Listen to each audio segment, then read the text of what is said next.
নমস্কার বন্ধুরা, একটি গুরুত্বপূর্ণ মামলা আমরা আলোচনা করছি যেটা সুপ্রিম কোর্টে চলছে। আজ 10ই ফেব্রুয়ারি 2025। আজকেই মাধ্যমিক পরীক্ষা শুরু হয়েছে পশ্চিমবঙ্গে এবং আজকেই কিন্তু এই মামলার শুনানি দুপুর 2টো থেকে শুরু হওয়ার কথা। সেটা হচ্ছে যে সুপ্রিম কোর্টে যে 26,000 চাকরি মামলা, বাতিল মামলা, যেটা কলকাতা হাইকোর্ট আমরা জানি গত বছর বাতিল করে দিয়েছে। 2016 সালে স্কুল সার্ভিস কমিশনের যে যোগ্য অযোগ্য পৃথকীকরণ কীভাবে সম্ভব, যে দুর্নীতি হয়েছিল, যেভাবে জালিয়াতি হয়েছিল রিক্রুটমেন্ট প্রসেসে, আমরা এর আগেও দেখেছি যে প্রাথমিকে প্রায় 50,000 60,000 চাকরি বাতিলের করে দিয়েছিলেন মহামান্য জাস্টিস অভিজিৎ গাঙ্গুলি, এবং পরবর্তীকালে আমরা দেখলাম যে সর্বত্র ক্ষেত্রে স্কুল কলেজ ইউনিভার্সিটি সমস্ত ক্ষেত্রে জালিয়াতির অভিযোগ আসছিল। এবং স্কুল সার্ভিস কমিশনে সেখানে মাধ্যমিক উচ্চ মাধ্যমিক স্তরে শিক্ষক শিক্ষিকা এবং group D, group C clerk, group D, এই সমস্ত ক্ষেত্রে কিন্তু দুর্নীতি হয়েছিল। এবং এই রিক্রুটমেন্ট যে স্ক্যাম, এসএসসি রিক্রুটমেন্ট স্ক্যাম, এটাই কিন্তু আজকে শুনানি, শেষ শুনানি কিন্তু বিচারপতি সঞ্জীব খান্না এবং বিচারপতি সঞ্জয় কুমারের যে ডিভিশন বেঞ্চ সুপ্রিম কোর্টে, সেখানে আজকে কিন্তু দীর্ঘক্ষণ কিন্তু শুনানি চলেছে।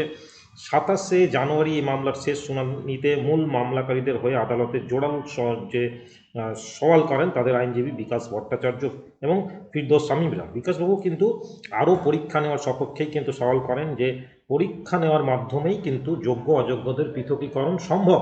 এটাই কিন্তু সত্য কথা। কারণ যেখানে স্কুল সার্ভিস কমিশন, মধ্যশিক্ষা পর্ষদ এবং পশ্চিমবঙ্গের সরকার, এরা কেউই কিন্তু যথার্থ তথ্য দিচ্ছেন না। মহামান্য হাইকোর্ট কিন্তু এই জন্য এই চাকরিগুলো সমস্তটাই বাতিল করে দিয়েছিলেন। যে আইন কিন্তু তাকে জাস্টিস দিতে হবে, তাকে রিলিফ দিতে হবে। যারা কিন্তু অভিযোগ করছেন, যারা যোগ্য হয়েও চাকরি পাননি, তাদের রিলিফ দিতে হবে। কিন্তু সহযোগিতা কোনোভাবেই করছিলেন না পশ্চিমবঙ্গের সরকার এবং তার যে স্কুল সার্ভিস কমিশন এবং তার মধ্যশিক্ষা পর্ষদ। বিভিন্নভাবে জালিয়াতিভাবে যে কাউন্সেলিং হয়েছে, রিক্রুটমেন্ট হয়েছে, সাদা খাতা দিয়ে চাকরি হয়েছে। আজকে সুপ্রিম কোর্টে আমরা দেখলাম যে যে সিবিআই অর্থাৎ সেন্ট্রাল ব্যুরো অফ ইনভেস্টিগেশন, যে তদন্তকারী সংস্থা, যে এজেন্সি এটাকে এনকোয়ারি করছিল, তারাও কিন্তু বলেছে যে এটা কিন্তু বাতিল হওয়াই উচিত এবং বাতিলের সপক্ষেই তারা সুপ্রিম কোর্টে জানিয়েছেন যে নতুন করে পরীক্ষা নেওয়ার জন্য। এবং কলকাতা হাইকোর্টের যে জাজমেন্টটা সেটা যথার্থ ছিল, তারা সেই কথাটা কিন্তু বলেছে। এবং এই 2016 সালের যে পরীক্ষা যারা বসেছিলেন তাদের প্রত্যেককেই আবার কিন্তু যে বয়সের ঊর্ধ্বসীমাটা সরিয়ে দিয়ে তাদের প্রত্যেককে বসার সুযোগ দেওয়া হোক, এই বক্তব্য কিন্তু রাজ্য সরকারের এটা ব্যর্থতা। এবং যে প্যানেলের মেয়াদ শেষ হওয়ার পরেও, এমন অভিযোগ আছে যে প্যানেলের মেয়াদ শেষ হওয়ার পরেও 4বার ধরে নিয়ম বিরুদ্ধ কাউন্সেলিং হয়েছে। এটা একেবারেই বেআইনি কাজ, একেবারেই ক্রিমিনাল অ্যাক্টিভিটি।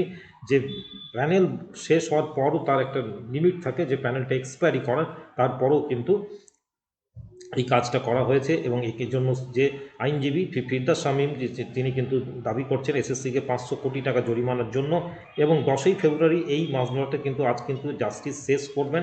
আপাতত অন্ধকারে 26,000 চাকরি প্রার্থীর ভবিষ্যৎ কী কোন দিকে এগোচ্ছে আমরা জানি। গত বছর 18 এপ্রিল এই নিয়োগ দুর্নীতির জেরে স্কুল সার্ভিস কমিশন গোটা 2016 সালে যে রিক্রুটমেন্ট করেছিল সেই প্যানেলটাকে কলকাতা হাইকোর্টের ডিভিশন বেঞ্চ বাতিল করে দিয়েছিলেন। এখন গোটা তোলপাড় হয়ে যায় সেই সময় গোটা রাজ্য, পরবর্তী উচ্চ আদালতের হস্তক্ষেপে, এবং তাদের মামলা চলছে সুপ্রিম কোর্টে। এখন দেখা যাক যে কিভাবে এই যে যোগ্য অযোগ্য পৃথকীকরণ এবং যারা যোগ্য তাদের চাকরি থাকা, যারা অযোগ্য তাদের চাকরি চলে যাওয়া, এই পুরো ব্যাপারটা কিভাবে নেয়, কিভাবে জাস্টিস পায়। যারা যোগ্য তারা কিভাবে জাস্টিস পাবে এবং যারা অযোগ্য তারা কিভাবে শাস্তি পাবে। যারা অযোগ্য তারা শাস্তি পাবে, তাদের জেল জরিমানা কিভাবে হবে, এটাও যেমন একটা ব্যাপার, তেমনি যারা যোগ্য আছে, যোগ্যতার নিরিখে যারা চাকরি পেয়েছিলেন তাদের চাকরিটা কিভাবে থাকে, এটাও কিন্তু একটা মস্ত বড় চ্যালেঞ্জ। আপাতত দেখা যাক সুপ্রিম কোর্ট কি রায় দিচ্ছেন, সেদিকে আমরা সবাই তাকিয়ে থাকবো।